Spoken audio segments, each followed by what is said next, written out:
Hola, halo, balik lagi sama gue Farisi di Bahas Berita Penting Pariwisata. Udah lama banget nih kita nggak bahas berita penting tentang pariwisata. Udah pada bosen belum mukanya Andi ini terus? Itu dikarenakan gue sedang mengeksplor pulau sebelah timur Indonesia. Gila ngopal experience-nya. Emang kemana sih? Kemana sih gue ke Flores, menyusuri Labuan Bajo sampai Manggarai Timur. Bagus nggak sih di sana? Kalau dilihat secara landscape, Flores tuh luar biasa indah banget.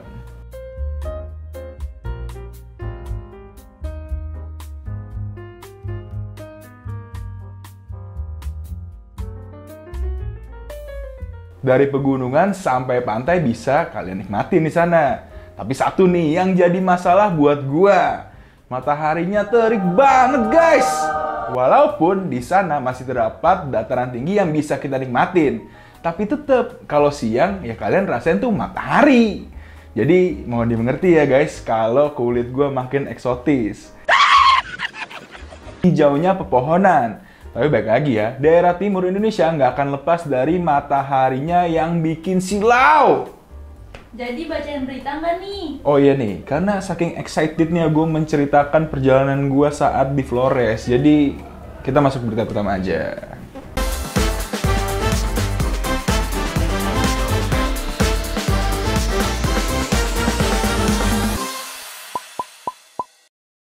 Ratusan wisatawan tertahan di Pulau Karimun Jawa. Wah, jangan-jangan ada konspirasi nih.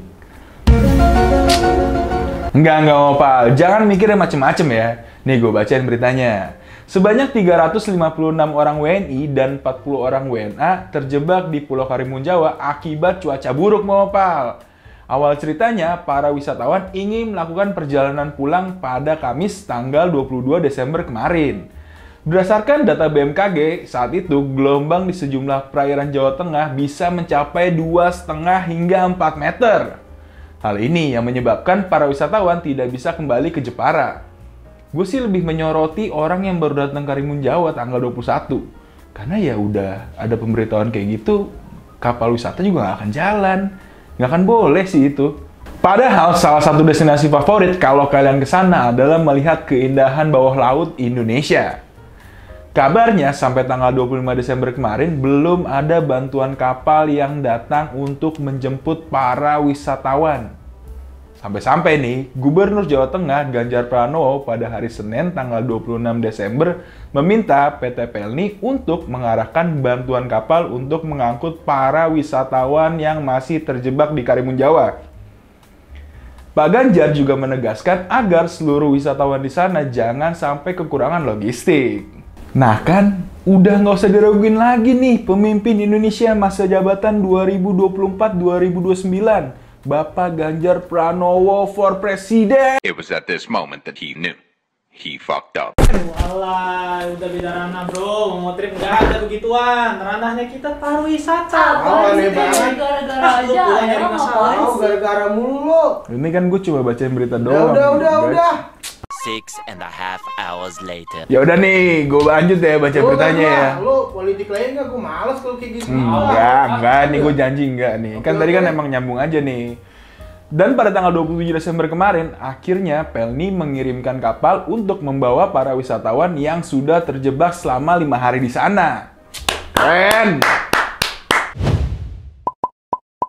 Masuk ke berita selanjutnya. Kalian tahu nggak nih, ada Bapak Healing Indonesia. Baru tahu kan? Sama, gue juga sih. Jadi, Bapak Healing Indonesia itu adalah Firdan Abdullah, atau yang akrab disapa Kang Firdan.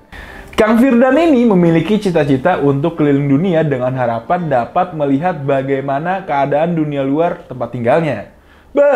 Patut diapresiasi nih. Tapi kira-kira kalau udah tahu mau ngapain ya? Lu banyak tuh kultur-kultur yang bisa dipelajarin dari mulai budaya sampai kehidupannya. Lu nggak kayak lu kemarin baru ke Flores aja udah kaget sama kehidupan di sana. Tahu, lu cemen banget. Iya juga sih, apalagi kan Indonesia punya budaya yang banyak banget. Beritanya juga Kang Firdan berkeliling Indonesia sambil mengabadikan video-videonya dan diunggah ke akun YouTube-nya. Dan mendapat tanggapan positif dari netizen. Sampai-sampai akun Instagramnya mempunyai followers sebanyak 20.700 dan YouTube-nya mempunyai 10.100 subscriber. Wih, keren banget nih Kang Firdan nih. Udah bisa nih jadi influencer. Kang Firdan juga berkeliling Indonesia hanya berbekal tas ransel yang memuat seluruh perlengkapan. Dia juga selalu memanfaatkan transportasi publik dan gak jarang juga numpang sama mobil yang melintas.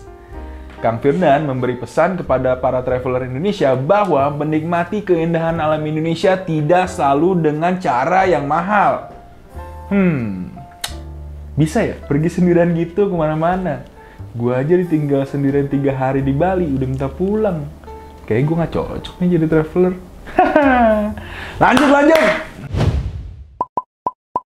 Film Avatar The Way of Water membuat jagat maya Indonesia gempar akan kemunculan film ini. Karena ada statement tentang film ini terinspirasi dari suku Bajo yang terdapat di timur Indonesia, Mopal. Statement ini disampaikan langsung oleh sutradaranya, yaitu James Cameron, pada saat wawancara dengan channel YouTube National Geographic. Dia mengatakan mereka adalah orang-orang laut di Indonesia yang tinggal di rumah panggung dan hidup di atas rakit dan sebagainya.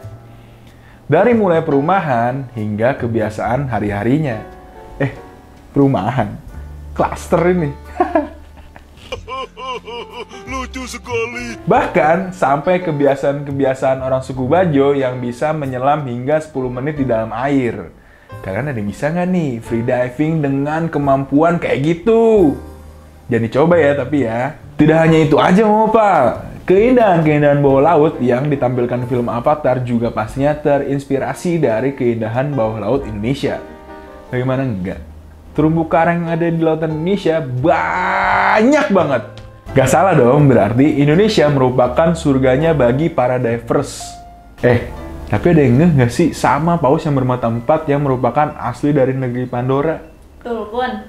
Nah iya itu. Kira-kira namanya terinspirasi dari bahasa Indonesia juga nggak ya?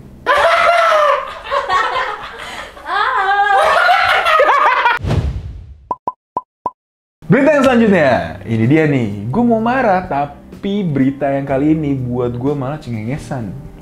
Aduh. Kalian ingat gak sih, waktu itu gue pernah bilang bahwa di puncak pengen dibuat kereta gantung. Nih deh, gue kasih cuplikannya. Kalian nonton dulu aja. Menteri Pariwisata dan Ekonomi Kreatif Bapak Sandiaga Uno mengatakan Bapedalitbang dan BPTJ pernah melakukan diskusi terkait pembangunan kereta gantung pada tahun 2020 lalu. Dalam diskusi yang pernah dilakukan, diestimasikan pembangunan kereta gantung atau cable car membutuhkan dana investasi sebesar 756 miliar. Mohon maaf Pak, itu uang semua tuh. Kisaran pembangunan kereta gantung di Puncak Bogor membutuhkan dana hingga 7,3 triliun. Menparekraf Bapak Sandiaga Uno mengklaim walaupun dana yang dibutuhkan hingga triliunan rupiah, investor tidak bergeming dan tetap ingin menjalankan proyek kereta gantung ini, Mopal. Loh. Selisihnya kemana aja ya? Uang semua itu 7,3 triliun, guys. Gila. Saat ini, Kemenparekraf terus menawarkan kepada pemodal dalam dan luar negeri. Pembangunan kereta gantung ini bertujuan untuk mengurangi kemacetan di Puncak Bogor. Apalagi pada saat akhir pekan dan hari libur panjang. Udah dulu ya Mopal, baper kali ini. Gue Farisi pamit. Aku Arini pamit. Gue Ferdi pamit. Selamat tahun baru 2023. Bye-bye. Bye-bye.